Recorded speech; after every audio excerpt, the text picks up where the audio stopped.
Assalamualaikum warahmatullahi wabarakatuh. Selamat sore Ibu Indah. Waalaikumsalam warahmatullahi wabarakatuh. Selamat sore juga Pak Ajat. Apa kabarnya hari ini Ibu? Alhamdulillah seperti biasa sehat walafiat Baik. dan tetap semangat. Oke. Sesuai jadwal yang kita sepakati ya Bu ya. Hari ini Ya, kita akan melakukan sesi coaching. Nah, sebelum memasuki sesi coaching, saya akan mencoba sedikit menjelaskan apa itu coaching.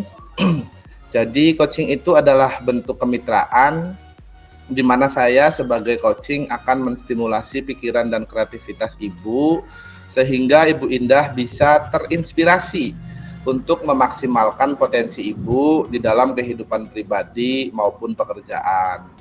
Nah, coaching juga adalah sebuah proses di mana seorang coach bekerja sama dengan kliennya untuk membantu kliennya mencapai tujuan tertentu atau mengatasi masalah tertentu dalam kehidupan atau karir mereka.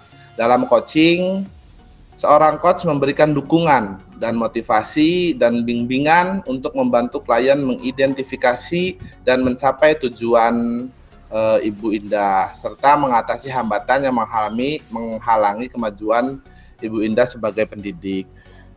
ya, Sebagai coach juga peran saya lebih banyak mendengarkan nantinya Ibu ya, siap dan Pak. bertanya kepada Ibu dan akan lebih banyak bercerita tentang situasi Ibu. Untuk itu saya mohon kepada Ibu Indah untuk terbuka saja dan merasa nyaman, jangan grogi, kita rileks aja, nyantai. Karena sesi ini sifatnya rahasia, hanya konsumsi kita berdua saja Bu ya. Kecuali Ya, nanti ada hal-hal yang perlu kita sampaikan ke pihak lain, oke?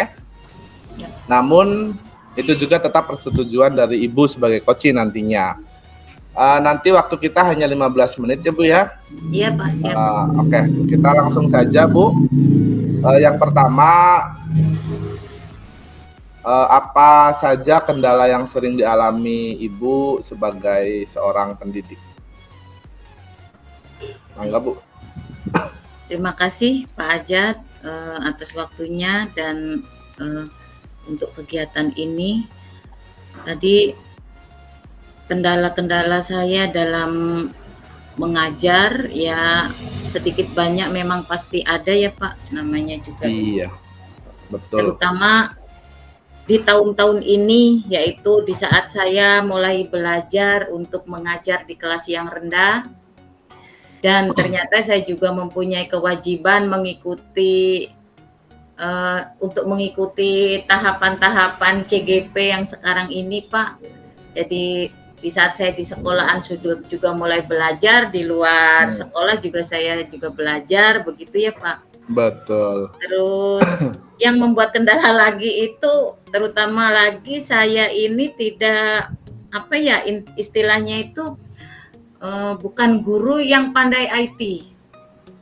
Nah, karena kebanyakan yang di CGP ini itu kan menggunakan IT ya Pak, sedangkan saya itu pengetahuannya itu dangkal lah istilahnya seperti itu. Jadi saya itu kadang merasa itu ikut CGP ini membuat saya itu semakin apa ya, semakin menjadi beban gitu. Terutama lagi ke siswa karena baru tahun ini nih Pak, dari 2009 saya selalu mengajar kelas besar dan tahun ini saya mengajar kelas kecil dan saya benar-benar fokus ke anak-anak, bagaimana cara mengajar saya supaya anak-anak itu bisa menerima apa yang saya sampaikan dan anak-anak itu ada perubahan setelah menerima apa pelajaran yang dari saya. Jadi kesulitannya karena sering ditinggal-tinggal mungkin. Baik Ibu. Ya, sebagai seorang manusia mungkin memang apa istilahnya, semua juga tidak sempurna ya Bu ya. Iya Pak. Dan kita juga sebagai pendidik sebenarnya mampu. Ibu juga sebenarnya mampu istilahnya mampu memberikan solusi terbaik buat anak-anak atau murid-murid Ibu. Nah, yang kedua dari permasalahan tadi yang Ibu hadapi, bagaimana cara mengatasi permasalahan dan kesulitan tadi Ibu tuh? Udah apa belum? Ya, alhamdulillah sejauh ini memang saya selalu berusaha mengatasinya supaya ada balance antara pekerjaan saya yang di luar sekolah dengan yang di dalam kelas ini berjalan dengan lancar dan sama-sama berjalan tuh ya banyak yang saya lakukan yaitu terutama belajar Pak, belajar dari kawan-kawan. Terus saya juga suka membuka-buka yang namanya YouTube bagaimana cara mengajar ke anak kelas 1, 2, 3 atau kelas sekarang kebetulan saya kelas 3. Ternyata memang dari YouTube itu, dari teknologi itu banyak saya mendapatkan ilmu, yaitu dengan cara mungkin dengan pembukaan yang menggunakan ice breaking, terus cara Betul. menyampaikan materi yang dengan lagu-lagu atau apa segala. Ya alhamdulillah sedikit banyak sekarang sudah mulai nyaman ngajar ke anak-anak, terus sudah mulai ada rasa pede saya muncul ke anak-anak. Tapi bukan berarti saya tidak pede ngajar ke anak, maksudnya saya dalam diri sendiri, diri pribadi itu saya pede, oh ini cara saya, inilah yang terbaik untuk anak-anak. Dan Baik Ibu. Berarti anak-anak Ibu, menerima. Ibu sudah mampu berarti ya Bu ya, sudah mampu, Ibu sudah bagus, sudah baik dalam mengatasi permasalahan tersebut. Nah, bagaimana meningkatkan minat belajar siswa kelas rendah agar mereka lebih termotivasi tadi? Iya, dengan banyak cara, karena ini anak usia kelas 3 SD itu kan usia siswa itu yang sukanya bermain gitu ya Pak, seneng-seneng aja sukanya. Jadi akhirnya saya setiap materi yang mau saya sampaikan, saya pelajari, terus saya mencari cara, dengan cara apa bisa main game, permainan, atau kadang ya lebih banyaknya menyanyi, terus kadang saya juga ajak menggambar, itu paling suka. Jadi gambar itu anak ternyata lebih suka kalau gurunya itu memberi contoh gambar. Misalkan hewan pemakan tumbuhan, apa saja hewan pemakan tumbuhan. Nanti saya gambar di situ. Jadi anak itu menebak. Setelah menebak, terus anak ini saya suruh menggambar. Setelah itu gambar tumbuhannya yang dimakan sama hewan itu. Misalkan saya gambar kambing gitu ya. Setelah kambing, anak-anak ngikutin. Oh iya Bu, bagus ya kambingnya. Setelah itu, makanannya apa? Kambing itu rumput. Silakan gambar rumputnya di situ. Ternyata ini masuk di pelajaran ini yang paling disukai dan sangat direspon sekali sama anak-anak itu, Pak. Iya, baik Ibu. Nah, dari semua hal yang sudah dilakukan Ibu, Ibu pastinya kan butuh sebuah dukungan ya Bu ya, dari rekan sejawat maupun dari kepala sekolah. Nah, kebutuhan seperti apa yang diinginkan oleh Ibu Indah dalam melaksanakan permasalahan Ibu? Iya Pak, benar.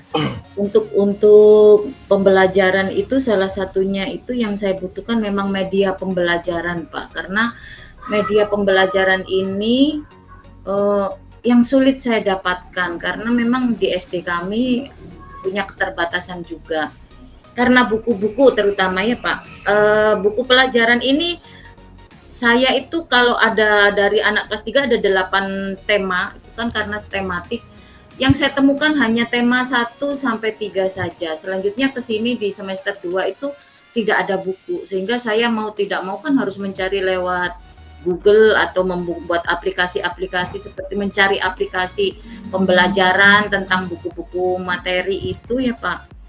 Terus yang saya sudah sering ngobrol juga ya ke ibu kepala sekolah dan minta pendapatnya juga dan minta ya intinya mah ada fasilitas dari sekolah, mungkin seandainya tidak ada buku juga minimal saya dibantu untuk mendapatkan media pembelajaran yang lain, misalkan tentang gambar-gambar apa segala yang seperti itu. Oke. Berarti dukungan sudah diminta oleh Ibu kepada rekan-rekan Ibu dan kepala sekolah Ibu. Nah, dari keinginan Ibu tadi, sudah ada responkah dari teman-teman atau dari kepala sekolah terkait permintaan dari Ibu Indah? Iya, kalau respon kepala sekolah memang sangat baik dan mendukung apapun yang menjadi keinginan saya atau apalah masukan-masukan untuk sekolahan. Tapi kalau respon masalah dana atau biaya-biaya dari pengadaan eh, kalau kita mau membuat media-media itu ya mungkin agak kesulitan Pak. Cuman respon dari kawan-kawan itu kebanyakan memang, ayolah Bu bikinnya itu dari ini. Jadi kita mau diajak kreatif sendiri. Jadi dari bahan-bahan yang bekas, dari botol, dari koran, apapun itu. Jadi ya kita harus memang pintar-pintar memutar otak gitu. Iya, siap. Nah, dari dukungan yang sudah diperoleh oleh Ibu terkait permasalahan yang Ibu hadapi. Nah, kedepannya Ibu sudah ada rencana tidak untuk meningkatkan kegiatan tersebut? Pasti ada Pak, pasti ada itu. Cuma masalahnya terlaksana dan tidak itu kan mengikuti alur waktu ya Pak, dengan kondisi seperti itu. Enggak, barangkali Ibu sudah membuat suatu program atau sudah membuat suasana kelas yang bagaimana agar siswa lebih nyaman gitu Bu. Intinya yang pertama saya buat memang kelas itu memang harus nyaman ya Pak, karena kita ngajar itu memang wajib dan harus berpihaknya itu kepada siswa gitu. Apapun yang dalam kondisi apapun yang jelas siswa itu nyaman dulu. Kalau anak sudah nyaman bertemu kita, terus nyaman dengan pembelajaran yang kita sampaikan, anak ini ternyata meskipun tidak ada media-media seperti itu, yang penting kita menarik cara mengajarnya dan kita sayang dengan mereka, ternyata mereka itu mudah mengikuti kita seperti itu. Jadi kenyamanan kuncinya di situ aja Pak kita. Berarti sudah ada rencana ke depannya Bu ya. Itu sudah bagus sekali. Apa yang sudah Ibu lakukan dari mulai meminta dukungan dari kepala sekolah, tentunya sebagai pemimpin di sekolah Ibu, kepada rekan-rekan sejawat Ibu juga. Nah, terakhir ya Bu ya,